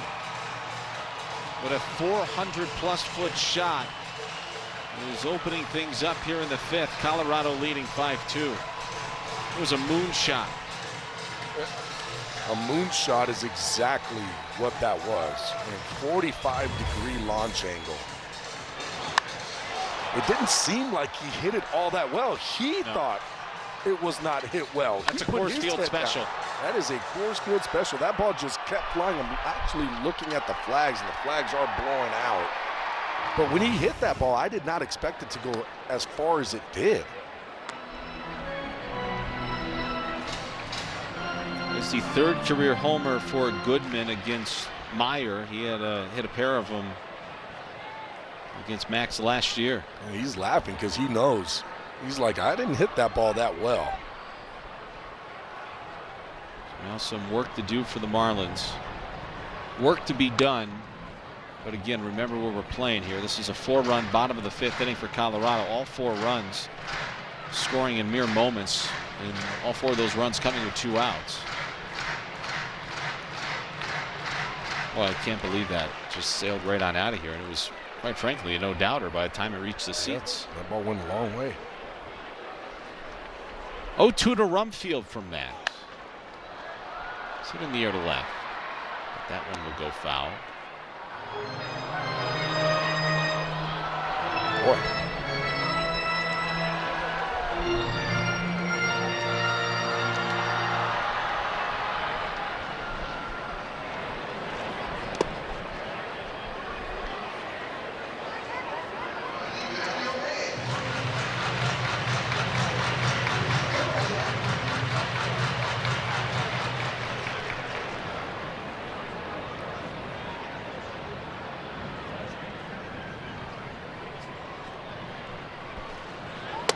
Bumfield strikes out. That'll put the side to bed, but a 4-run 5th inning for the Rockies. They lead by 3. We'll make sure everybody gathers around and everybody tries to unite to help Venezuela. The Marlins have donated $100,000. We went over that a couple of nights ago, but scan the QR code. If you donate an item at the home plate entrance on game day for the upcoming series against the Mariners, you can get $5 tickets as a thank you for donating. Marlins will make a $5 donation for every specialty ticket sold. And if you don't catch that QR code in time, please visit marlins.com/WeLoveVenezuela. Again, that is marlins.com/WeLoveVenezuela. You can get those $5 tickets for the upcoming series against the Mariners. Javier Sanoja has certainly been playing with a heavy heart. He's having a very good night. He's due to bat second here in the 6th. Marlins trailing by 3. Moniak is a single shy of the cycle in this game for the Rockies, so certainly something to monitor. Roberto Hernandez doubled and scored in the 4th. There's a long way to go on a night in which the ball is flying as Hernandez chops one to second. Playable for Castro. 1 up and 1 down for Mejia, who's on to pitch for Freeland. Freeland went 5 and allowed a couple of runs, 6 hits, 1 walk, 7 strikeouts. Yeah, with Mejia on the mound.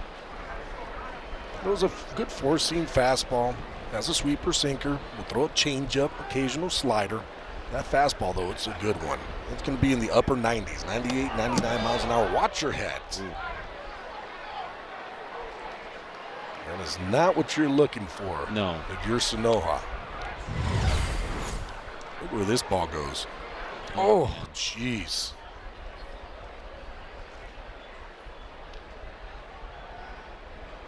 Can't be doing that to him. Come on. And the home plate umpire, Dexter Kelly, is giving Sanoja, or he did give him about as much time as he needed there to shake that one off.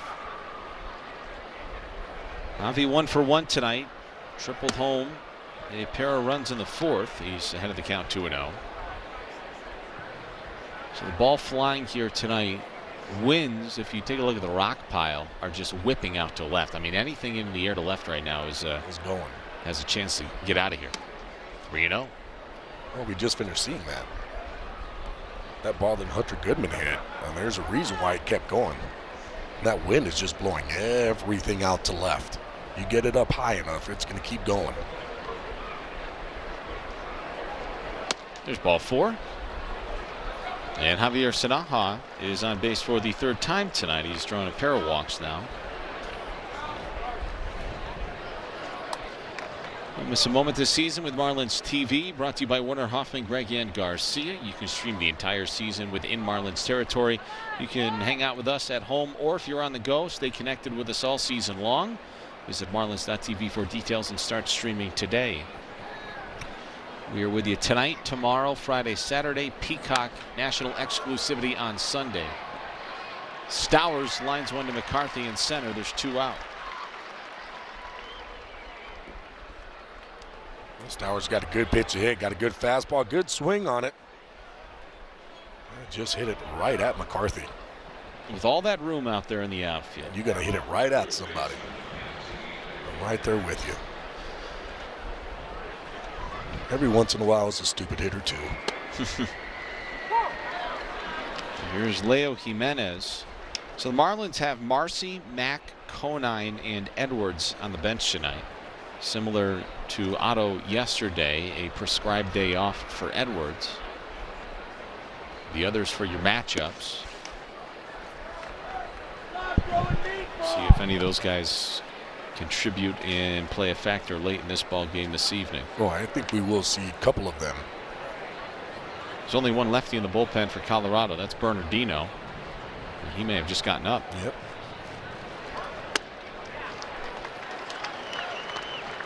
1-2 on Jimenez now.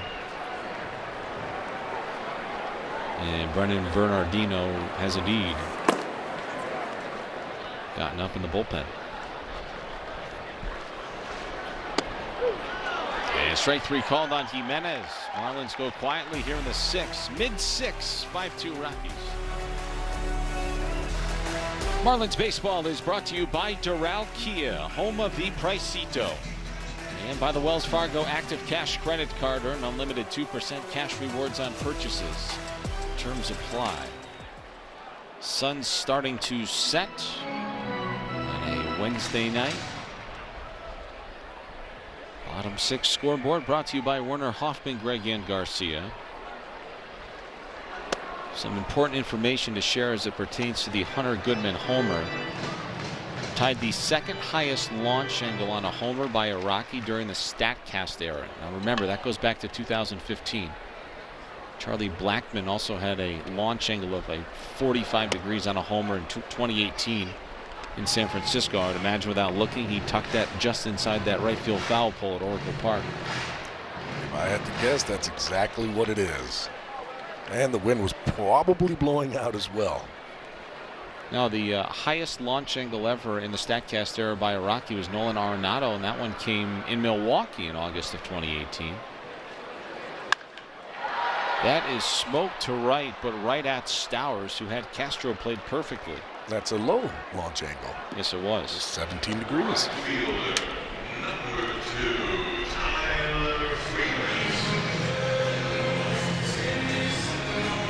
I do like that, you know, Max is still going out there.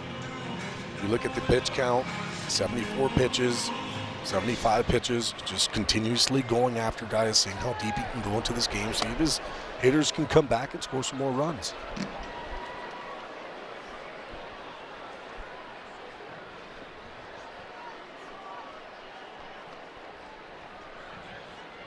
Freeman 1 for 2. And the 0-1 is bounced up the middle. Otto's throw to first in time, 2 away. Well, you can take home a piece of Marlins history. I would imagine you want to do that. Don't miss the Legends Pin Series on Saturday, July 11th at 4:10. Your ticket includes a Legends level seat and a limited edition Charles Johnson collector's pin. Get your tickets at marlins.com/pin series. CJ, I love some of that old footage. The first ever draft pick for the Marlins. He was indeed. Out of our school. You. University of Miami. It was Troy Johnston who played collegiately at Gonzaga. And Troy yanks that on the line into right. Sinking fast. A dive by Stowers. He's got it. And the side is retired. And Max Meyer makes light work of the Rockies as we go to the 7th. Well, Max Meyer's night is over. 6 innings, 5 runs, only 1 earned. Remember, the error by Sanoja cost the Marlins as a part of that 4-run bottom of the 5th. 78 pitches for Max. Clint McCullough thinking, look, that's good enough. I mean, it's a very difficult place to pitch. So 1 error has kind of cost the Marlins here tonight, if you do still want to consider that play by Sanoja an error. They called it. But the bottom line being Marlins trail by 3 as we enter the back third of this game. And Joe Mack is pinch hitting. And Mack hits that to center field and deep. McCarthy's going back. He leaps. He can't get it. This is rolling back out towards center field. Joe Mack is on his way to third. Will Blake Lally send him? He will. Here comes a throw. And it's not in time. An inside the park home run for Joe Mack. Somebody get him some water. How about that, coming off the bench and hitting an inside the park home run? Need some oxygen. That is awesome.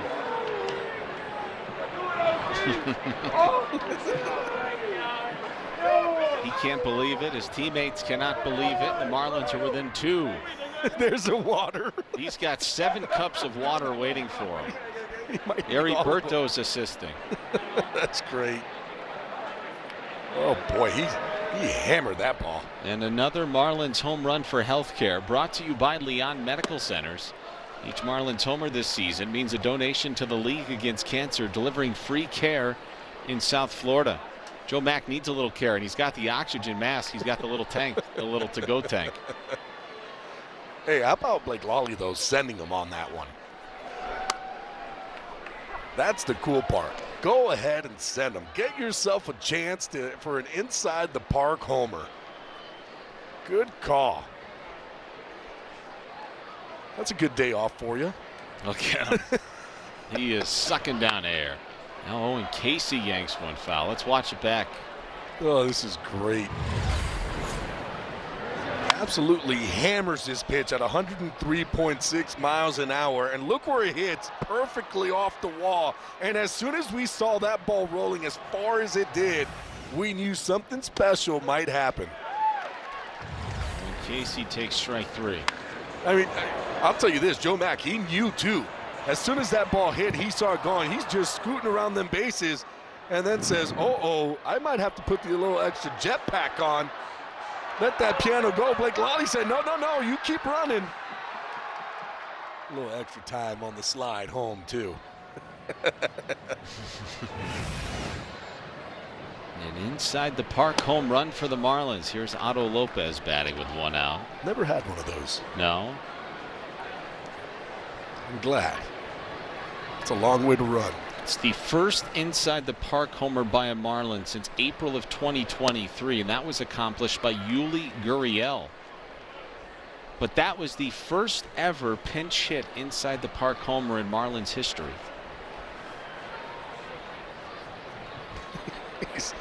He might need to get that another can. A little oxygen tank. Right, now he's got to get the gear on. Otto Lopez waits on a 2-0, and he hits that softly on a line and on a hop to Castro. Might have been knocked down slightly by Mejia. There's 2 out after the inside the park homer. Well, one thing you know is that Joe Mack is loose now. Yes, and tired. Tired. It's such a significant run because especially here, now you're a bloop and a blast away from tying it. Huge. Esteury Ruiz bunts one foul. I like it.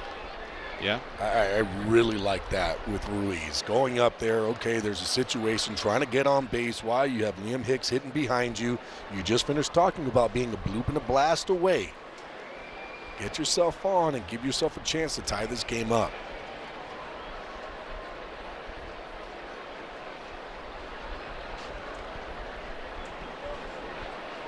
Nothing to 1 the count on Ruiz.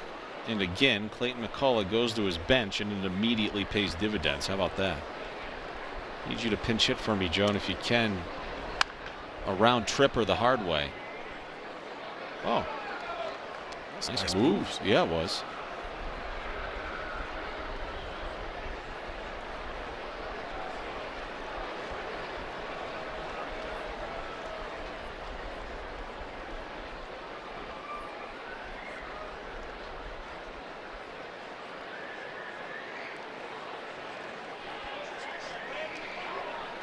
Second inning of work for Mejia. This is up and in. Jimmy Herget and Brennan Bernardino are loosening. I feel like Brennan Bernardino's thrown about 2 complete games out there so far. And there is strike 3. Ruiz will challenge. So first challenge of the ball game. ABS is powered by T-Mobile. Ruiz feeling like maybe this missed. It did not, and the side is retired, but an inside the park homer by Joe Mack has pulled the Marlins to within 2 runs here at the 7th inning stretch. It's time for the stretch with Craig Minervini, brought to you by Celsius.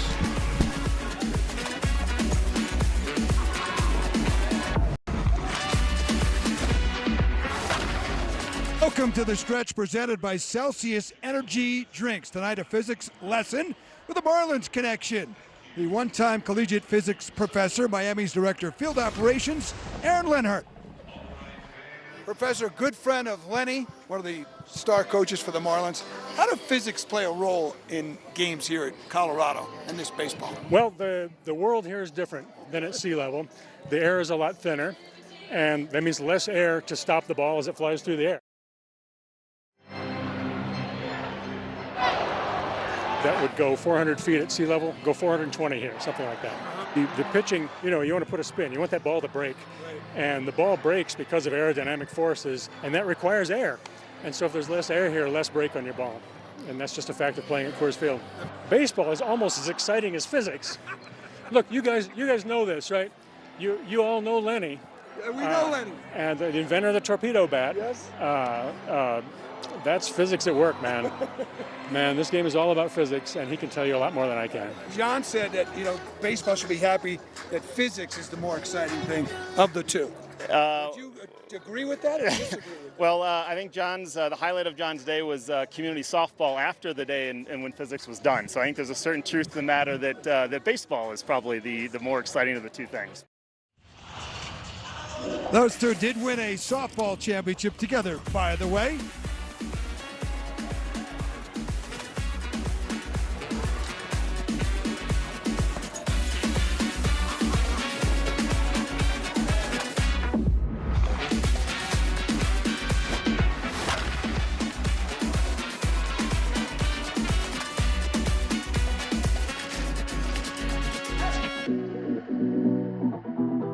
All right, Craig, good stuff. Thank you very much. Bottom of the 7th inning, and Tyler Zuber on to pitch for the Marlins. First pitch swinging, Kyle Karros. Fly ball center field deep, gone. 6-3.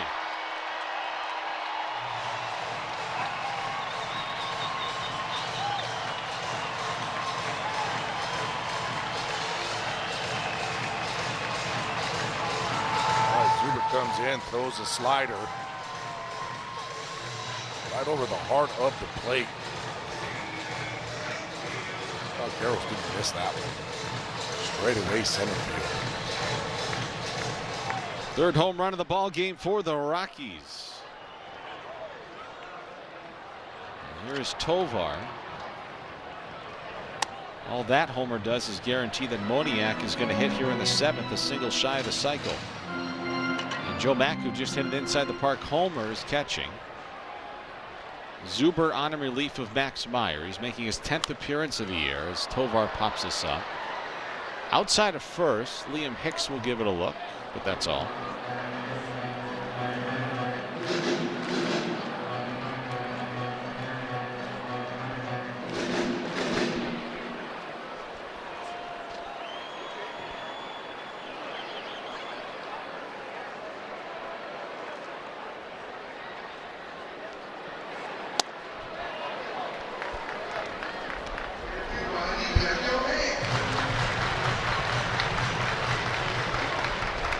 Zuber's job now is just to try to keep the game at this point. Gave up the one. It happens. You're in Colorado. Ball's going to fly out. Got to get your boys back in there, see if they can tie this game up. You can't afford to give up another. Zuber did make one appearance in St. Louis. Fastball misses up and away.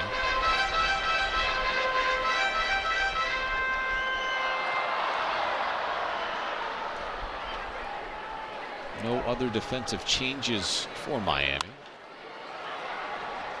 Fly ball into right. Playable for Stowers, 1 out. And a brief message from Warner Hoffman, Greg and Garcia. Winning doesn't just happen by accident. At WHG, we know every case is earned before you ever step inside the courtroom. WHG, preparation wins. Back to the top of the order we go. Zuber will face Jake McCarthy, who's 0 for 3. And Moniak, a single shy of the cycle, is on deck.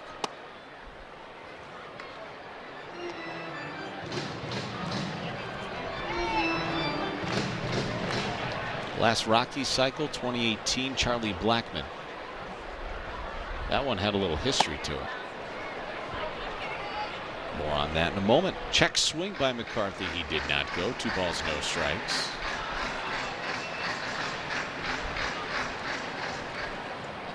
It's your Rockies in-game box score. Good sweeper there, 2-1.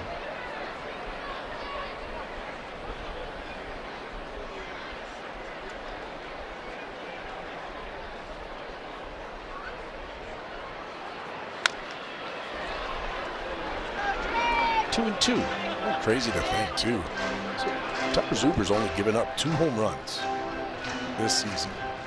Both of those home runs off the slider. He hasn't even given up a hit off that 4-seam fastball. That's to the backhand of Sanoha, who throws out McCarthy, and here comes Moniak with a chance to make history for Colorado.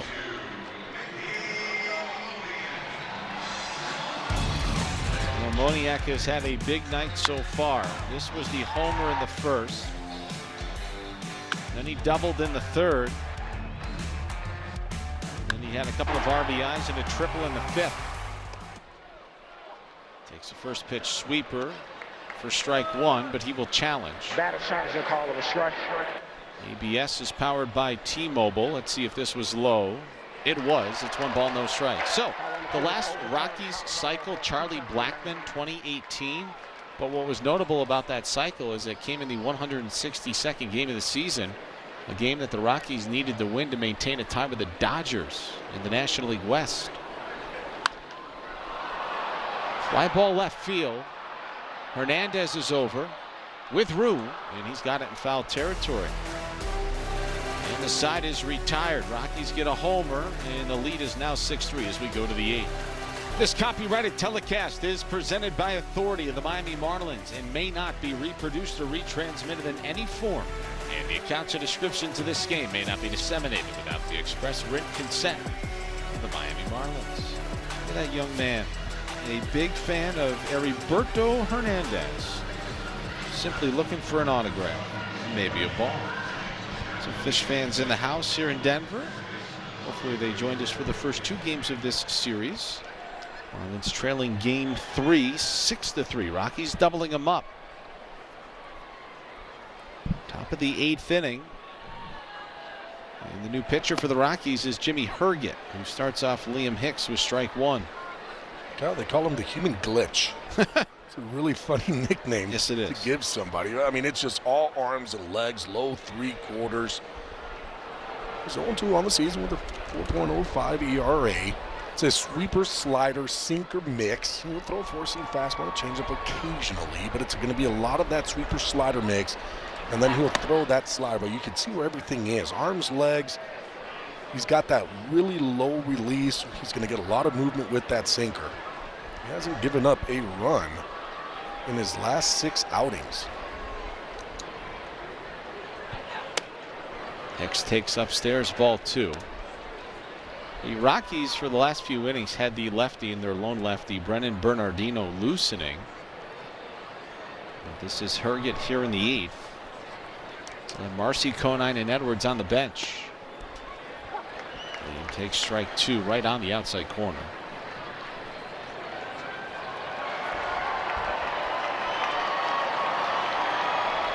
Here's your defensive changes for the Rockies. Carrigs in center, McCarthy in left with Herget on the mound. Hicks pops one into center. And there is Carrig. Ball will find you. 1 away. Let's take a look at the arsenal for Herget, the righty. And just like we explained, sweeper, slider, sinker, 4-seam, occasional changeup. Mostly it's going to be that sweeper, slider, sinker mix. Guys are hitting the sweeper and the slider pretty well. That sinker, of course, here, of course, it's not going to sink as much, and we've talked about that before. It's going to have a little bit more run. And Griffin Conine is going to pinch hit now for Heriberto Hernandez. So he gets a shot against Herget.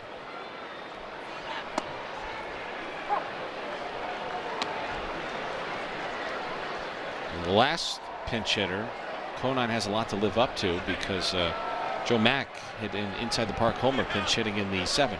Well, Griffin started that party with the pinch hits because he hit a huge 3-run homer. Big bouncer up the middle, a lot of top spin. Tovar's got it, sets his feet, throws to first in time. 2 out. Well pitched ball game so far tonight by the Rockies. Sometimes you got to tip your cap, but there's still some time to go.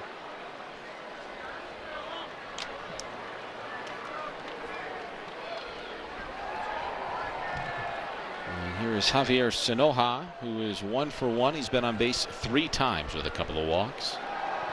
And a 2-run triple. Ooh, he knew it too. He just doesn't want to get it. After Ruiz did challenge and he didn't get it, that one, I guarantee you that Sanoa knew it was off. He just didn't want to challenge. Now they get 2. This is the point where these challenges come into play, because really you don't want to challenge unless you got guys in scoring position. So with nobody on, there's not going to be any challenge to be made unless it's just egregious, way off.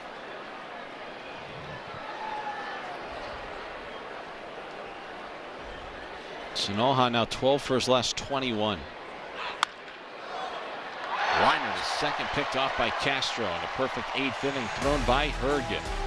6-3 Rockies. Bottom 8, Kevin up. John King on to pitch for the Marlins as we go to the bottom of the 8th inning. Scoreboard brought to you by Werner Hoffman, Greg, and Garcia. Rockies doubling up the Marlins 6-3 in Game 3. With 1 left to play tomorrow afternoon. For John King, 38th appearance of the season. What an incredible pickup he was by Peter Bendix in the offseason.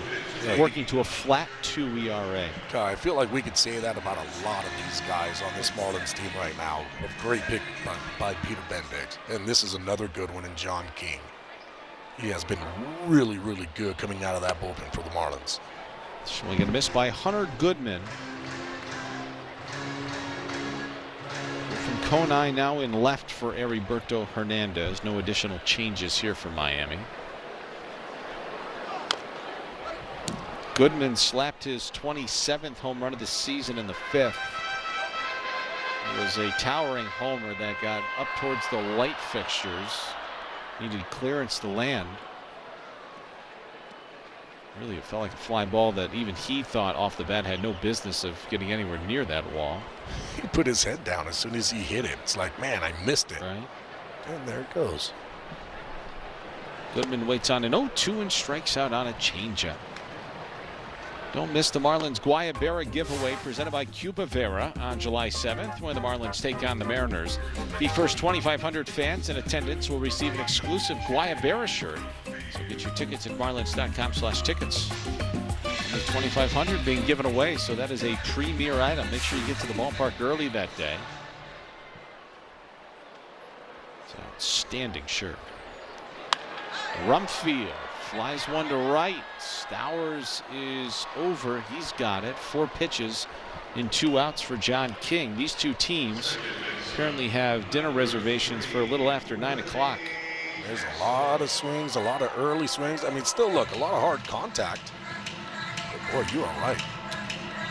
Marlins are going to see if they can prolong this game in their last and final AB in the 9th. Looking ahead, Stowers, Jimenez, and Mack for the Marlins in the 9th. And Willie Castro pops this into right. 23 blown lead losses for the Rockies. We'll see if another on tap when we return. Miami Marlins baseball is presented by the Wells Fargo Active Cash Credit Card. Earn a limited 2% cash rewards on purchases. Terms apply. Lovely look at Coors Field in lower downtown Denver, Colorado on this Wednesday night. And Brennan Bernardino is on to try to save this thing for the Rockies. There is a save in it. And Bernardino, the 34-year-old left-hander, is on to try to convert his first save of the season and his 2nd of his career. This is his 209th career Major League appearance as Kyle Stowers takes ball 1. Yeah, for Warren Schaefer, too, realizing who's coming up in the lineup and going with Bernardino to close out this game.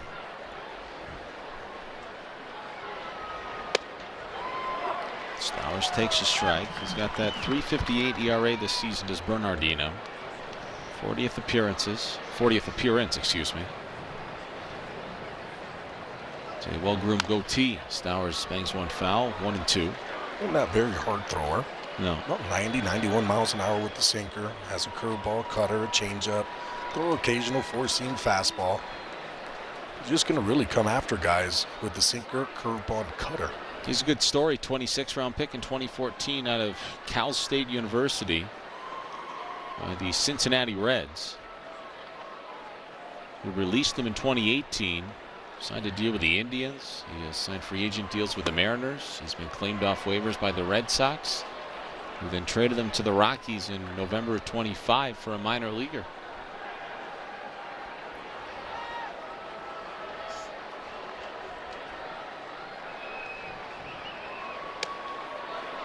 And Stowers takes ball 3, and a challenge coming here by Goodman. Rockies have both challenges left, so not an awful shot to take. Again, ABS powered by T-Mobile. That call will be confirmed. Colorado has 1 challenge remaining. I do like right there, Goodman, you take a chance. Sure. You have 2, why not? You have, Stowers up, you can get an out. But when he got it wrong, he goes, okay, that was close. Yeah. Move on to the next. So now 3-2. And there's strike 3. Boy, Stowers, for a moment, thought about challenging that call. I don't Sinker know. was nearly down the middle of the plate. It was right down the middle. I don't know what he was. I mean, maybe he was looking for something off speed, and it just surprised him. But I'm glad he didn't challenge that one. And this ball was right down the middle. Watch his hand. Oh, wait, nope. Big first out for Bernardino here in the 9th.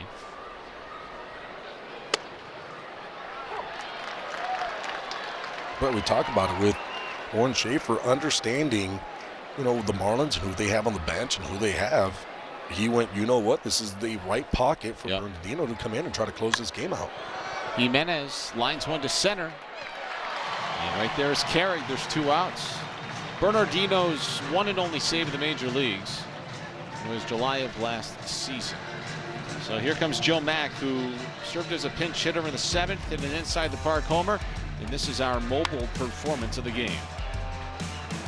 Oh, you gotta run, buddy. Nothing better than watching a guy hit an inside the park home run.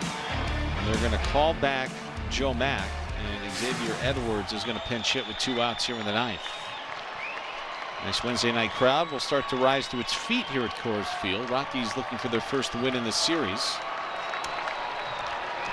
They are also on the verge of snapping an 8-game losing streak to the Marlins.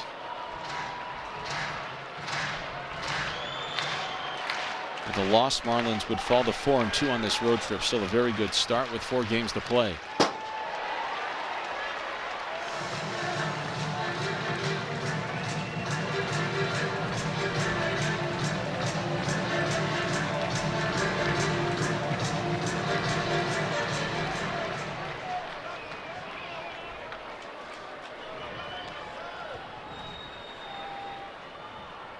Edwards batting .304 on the season. He had a big night last night. Had a handful of hits. 4 of them to be exact. And last night, Edwards started 0 for 2. It's a flurry of a finish for him at the plate to get that batting average back over 300. Man, his job right now is just to get on base and see if the Marlins can get another guy on. Liner to right. And the ball game is over. A very crisp 2 hours and 9 minutes. And a 6-3 Rockies win here in Game 3 of this series. And Bernardino with his 2nd career save, his 1st of the year. Yeah, and unfortunately for Max Meyer, he's going to get his first loss of the season. Falling to the Cardinals 6-3. Didn't throw bad. He had 4 runs that came in, all of them unearned. But for the Marlins, they just couldn't get that offense going today like they've had in the first 2 games, Kyle. So the Marlins will re-rack it and tee it up tomorrow afternoon here at Coors Field, trying to win the series. Big night for Mickey Moniak. He was a single shy of the cycle. Next telecast comes your way beginning at 3 o'clock tomorrow. Plenty more coverage coming up next with Craig Minervini. Speaking of, for Gabby and Craig, and our director Matt Gerson, and our producer John Sulzer, I'm Kyle Seeloff.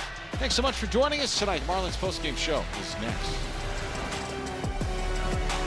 Is prescribed biologic in psoriasis. Learn how AbbVie could help you save.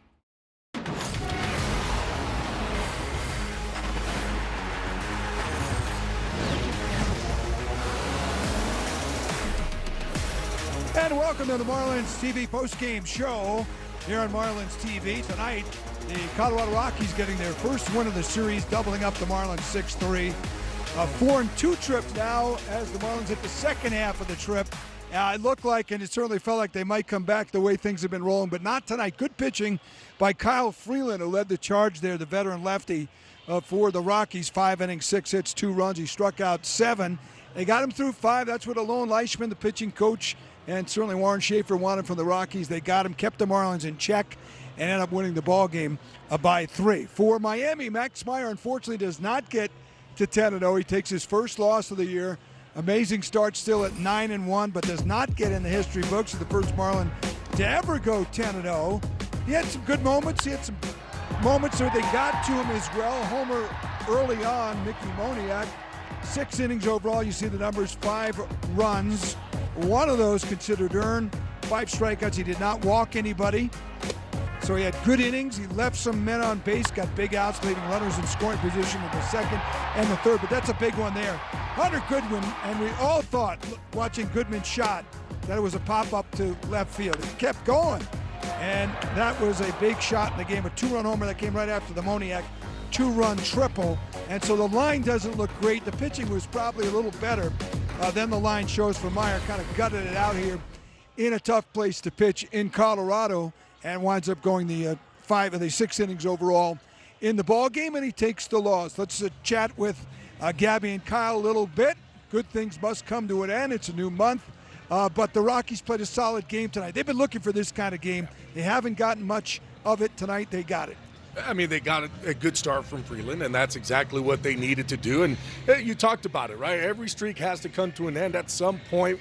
It's hard to win every single one of these games. Unfortunately for the Marlins, with Max Meyer on the mound, he had that one little miscue, even though we both think that should be a hit on Sanoa. I don't think that should be an error at all. I feel like that might be something that could change, even though I guarantee you if you ask Sanoa right now, he'll say, no, keep it as an error. Sure. That way, my teammate doesn't get 4 earned runs on that play. But Meyer's still. ERA actually goes down tonight to start.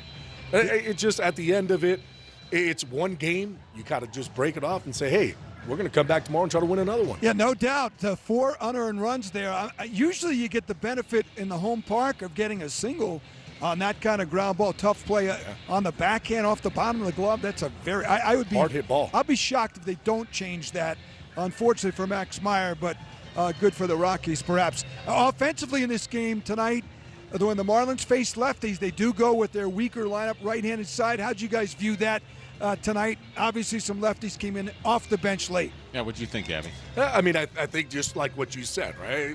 Everybody knows when you're looking at the Marlins that their lefties are going to be their better bats. Their righties need to start doing something here to get going, because teams are going to start to realize that, and they're going to start doing it. Even bringing Bernardino in to close out a ball game, that's something that they wouldn't have done, except then they'd know, well, they have to go to the bench. They're going to have to just bring out lefties. So I think that you were right. The at-bats, it's not like they weren't, they were going up there and striking out every single at-bat. They had some good at-bats put together. They just couldn't get really anything rolling here today. I think a couple of things to hit on real quick, too. This is a very rigorous stretch for the Marlins of 10 games in 10 days spanning 3 different time zones. So Clayton is trying to get some of his regulars some time off. We saw that with Edwards tonight. We saw it with Lopez last night. And last thing, Craig, and for you, Gabby, I think what's encouraging about this Marlins team this season is they're not predicated on the power, right? So these losing streaks have tended not to linger, and I just imagine, I suspect they're going to bounce back tomorrow. They're going to put the ball in play. You'll see a bunch of the big boys back in the lineup, and I think that's what's been so encouraging about this team this season. Yeah, you're right. Usually when they do lose a game like this, all of a sudden it doesn't really change anything for them. They come back the next day, and it's just business at hand, and they're not looking, just like you said, for that one big bopper to come up to hit the home run. That's not their style of baseball. They will hit home runs, but that's not who they are as a team. So that's why these losing streaks, they go quickly, and I don't think they're going to see it. I think they're going to win them all. And I would imagine, Craig, that the manager is just going to have to tip his cap to the Rockies here tonight. Absolutely, and let's not forget that maybe they didn't hit a ball out of the yard tonight, but they did hit a home run. Yes, they did. And that was Joe Mack. It's perhaps the most exciting play in baseball. 22nd time it's happened in Marlins history, as Kyle mentioned during the game. First time ever in a pinch hit variety. Now, you know where I am. I'm right near Blake Lally. I thought Blake Lally made a great call here, because Mack wasn't even at third. We'll see a wider view here. And he got in actually very easily, so maybe it was a bad call on my part. I thought they might stop him there. down by a few runs, but give me some oxygen. How about that moment for Joe Mack as you see the inside the park home run here, first since Yuli Gurriel for the Marlins 3 years ago, guys. That's the one I forgot about. I do not remember Yuli Gurriel's inside the park homer. It's been a while. I like the StatCast version of the inside the parker, though. I will tell you this, though, 16.06 around the bases, that's not too bad. Oh, not at all for a catcher. For a catcher to be roaming around the bases like that, that's pretty quick. Well, you know, the other thing, too, and we've talked about this with Joe, and just a bit of a larger point here, and obviously he's not hitting it inside the park homer every game. He is athletic. He is smart.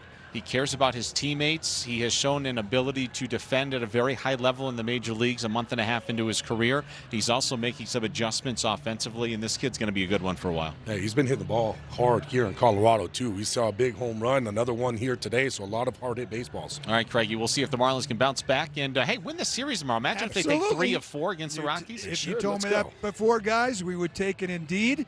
Joe Mack, again, playing a role off the bench with the home run. And we'll see if he gets in the lineup tomorrow. Maybe Hicks gets a start, and Mack's either DHing or gets in the game. But he has been spectacular to watch. More coming up. We'll get reaction. I don't know if Clayton McCullough remembers what it's like to talk about a loss, but we'll get thoughts from the skipper on a 6-3 defeat here in Colorado when we return on Marlins TV.